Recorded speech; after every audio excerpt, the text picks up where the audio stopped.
dan termasuk mualaf-mualaf ini,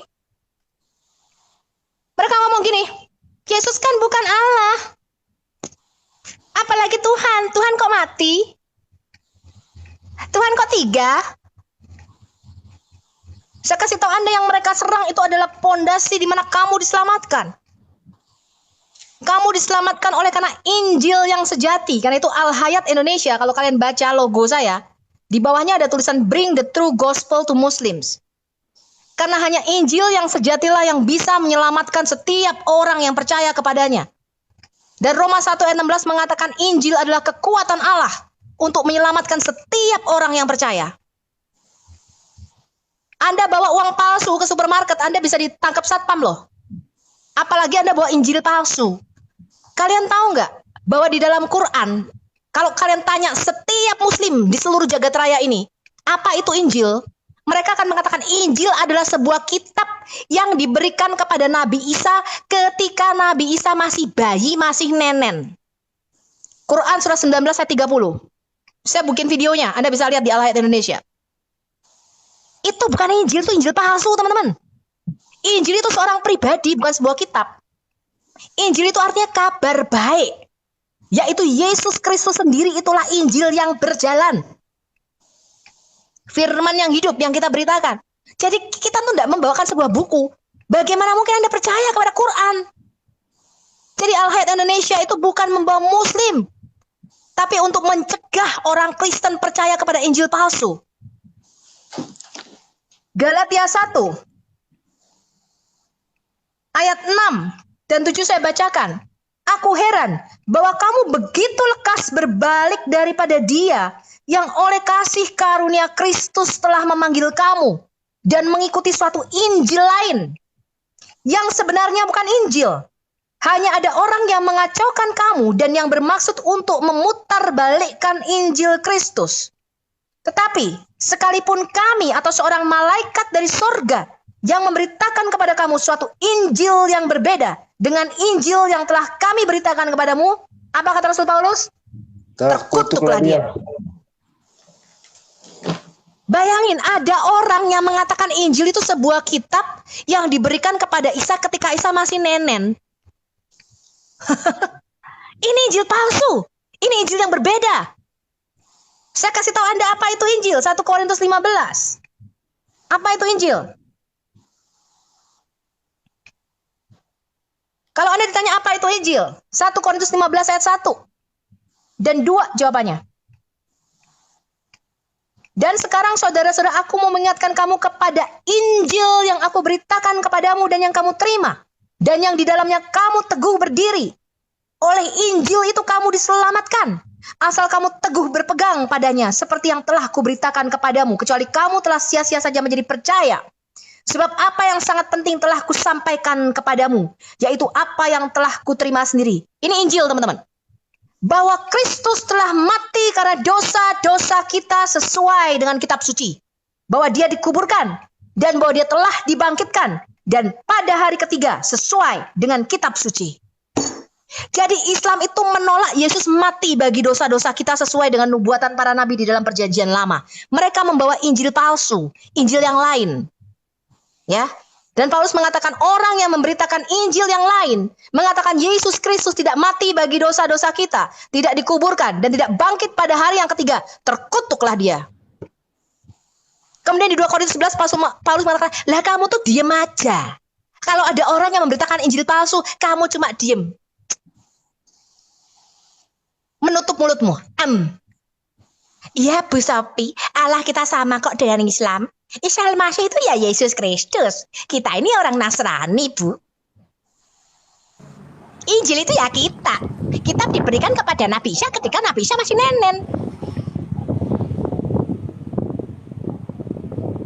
Saya kasih tahu Anda, orang yang membiarkan berita Injil palsu, kata Rasul Paulus, terkutuklah dia.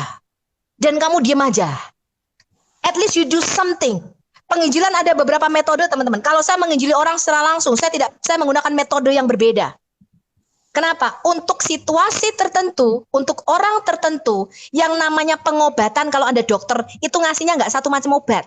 Beda-beda cara ngobatinya. Ketika kita mengobati para Abdul yang sakit, itu tergantung penyakitnya. Ada yang penyakitnya akut, parah, perlu obat antibiotik kelas tinggi. Ada yang Anda cuma suntik penisilin, Anda kasih Panadol aja sembuh dia. Jadi metode penginjilan itu tidak satu cara. Ada banyak cara metode penginjilan. Roh Kudus akan tuntun kita bagaimana kita menginjili orang itu sehingga orang itu bisa masuk dan terima Injil Kristus. Metode nggak selalu yang seperti saya lakukan atau Pak Maliki lakukan. Ya, Roh Kudus akan tuntun untuk orang penyakitnya kayak gini, obatnya ini. Untuk orang yang sakit ini, obatnya ini. Yesus saja menyembuhkan orang sakit, orang buta punya banyak cara, teman-teman. Yang satu Yesus ngomong, jadilah menurut imanmu. Melek, dia langsung lihat. Jadi orang buta langsung lihat. Yang satu enggak. Yang satu Yesus ngambil tanah, kemudian dioles-oles pakai ludahnya, dioles-oles dibentuk mata, diusapkan di matanya orang buta itu suruh nyuci matanya di kolam Siloam. Baru dia bisa melihat. Ada yang ngelihatnya samar-samar dulu, masih belum jelas bentuknya bayang-bayang pohon, nggak langsung sembuh. Kenapa? Untuk Abdul yang berbeda, sakitnya beda, pengobatannya juga caranya beda. Kita punya metode banyak penginjilan yang berbeda-beda. Salah satunya adalah media sosial ini, TikTok maupun YouTube. Kita punya banyak cara, teman-teman. Tuhan kasih kita banyak hikmat, banyak cara, metodenya beda-beda. Dan itu tidak bisa saya kemukakan di sini. Kalau Anda mau masuk ke Zoom, kita bicara internal. Ya, itu yang mereka serang, teman-teman. Kalau yang Quran serang, kamu nggak boleh percaya dia itu Tuhan dan Allah. Padahal Alkitab jelas menyatakan dia Tuhan dan Allah. Yohanes 6 Yesus mengaku dia Allah. Matius 28 Yesus mengatakan dia Tuhan. Wahyu 22 Yesus mengatakan akulah akan menjadi Allahmu dan kamu akan menjadi anakku. Jelas banyak tempat saya bisa tunjukkan Yesus mengatakan dia Tuhan dan Allah. Tapi Quran mengatakan jangan kamu percaya itu. Padahal pada kepercayaanmu itulah titik keselamatan kita. Ketika kamu menolak dia Yesus adalah Tuhan dan juru selamat pribadi, maka kamu akan kehilangan keselamatanmu. Dan yang mereka tolak kedua adalah mereka mengatakan Yesus tidak disalib, melainkan diserupakan di operasi plastik. Yudas Iskariot yang disalib, bayangin. Dan Anda mau terima itu, teman-teman Kristen? Anda mau terima Yudas Iskariot dijadikan petumbal, dijadikan apa, penanggung dosa kita? Hah? Itu Injil yang kalian percayai di dalam Quran. Dan mereka menolak kebangkitan Yesus. Kenapa? Karena di 3 pondasi dasar inilah terletak keselamatan kita. Kalau kamu percaya Yesus adalah Tuhan dan Allah, kamu percaya dia mati bagi dosamu, dia dikuburkan dan bangkit pada hari yang ketiga, you are safe, kamu diselamatkan. Dan inilah yang ditolak Quran dan Islam. We are at war, kita berperang. Bukan dengan darah dan daging, bukan dengan manusia. But with the ideology, dengan benteng-benteng di dalam pikiran, karena mereka itu sudah diazani dari bayi, teman-teman. Dari tulang sulbi sudah dikasih azan. Qul huwa Allahu ahad, Allahu samad, lam yalid walam yulad, walam yakul lahu kufuwan ahad. Dari tulang sulbi, kamu bayangin, sesuatu yang didoktrinkan ke otak mereka dari sejak tulang sulbi. Itu akan susah. Dan Rasul Paulus mengatakan peperangan kita bukanlah melawan darah dan daging, bukan manusianya, tapi melawan benteng-benteng di dalam pikiran yang menentang pengenalan akan Allah yang sejati. Mereka tidak bisa lihat Tuhan. Kenapa? Ada selaput, kata Rasul, ada selaput yang masih menutupi mata mereka. Sehingga mereka nggak bisa melihat kemuliaan Injil. Mereka tidak bisa lihat keselamatan di dalam Injil. Karena bagi mereka berita tentang salib adalah suatu kebodohan. 1 Korintus 1 ayat 17-18. Bagi orang yang ditetapkan binasa, maka berita tentang Injil, tentang salib adalah suatu kebodohan. Tetapi bagi kita adalah suatu kemuliaan. Mereka tidak bisa lihat itu. Mereka melihat, ini orang mati konyol. Masa Yesus Tuhan kok mati, kok disalib? Masa dia dipenting kok telanjang? Itu yang mereka pikirkan. Karena bagi mereka berita tentang salib adalah satu kebodohan. Tapi bagi kita yang akan diselamatkan adalah satu kemuliaan Allah dan kekuatan Allah. Ya, karena itu teman-teman berdoa bagi Indonesia. Teman-teman tidak harus setuju dengan cara saya dan Pak Malikil. Dan saya tidak perlu dukungan siapapun. I stand alone. Saya tidak pernah minta dukungan siapapun. I stand myself. I stand alone. Kalau Liverpool katanya you never walk alone. Tapi kalau Apple Jet Anda siap-siap. You walk by yourself. you walk alone. Bener nggak Pak Malikil? Iya Bu. Malikil tidur nih dengar khotbah gue. Lanjut. Puji Tuhan, Manchester United, sorry ya.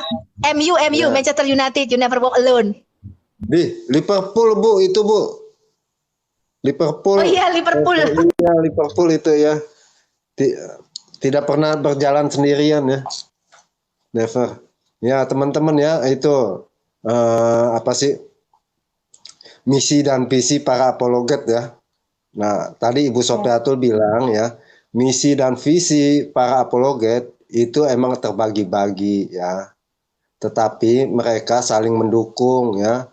Ada yang maju, ada yang bertahan, ada yang setengah maju, setengah bertahan. Nah, itu ada ya. Ada juga yang ya ini tadi seperti Malikil ya. Makanya teman-teman kalau tahu kalian resiko para apologet, kalian pasti nggak inilah ya. Apa? Mikir dua kali buat tidak setuju ya.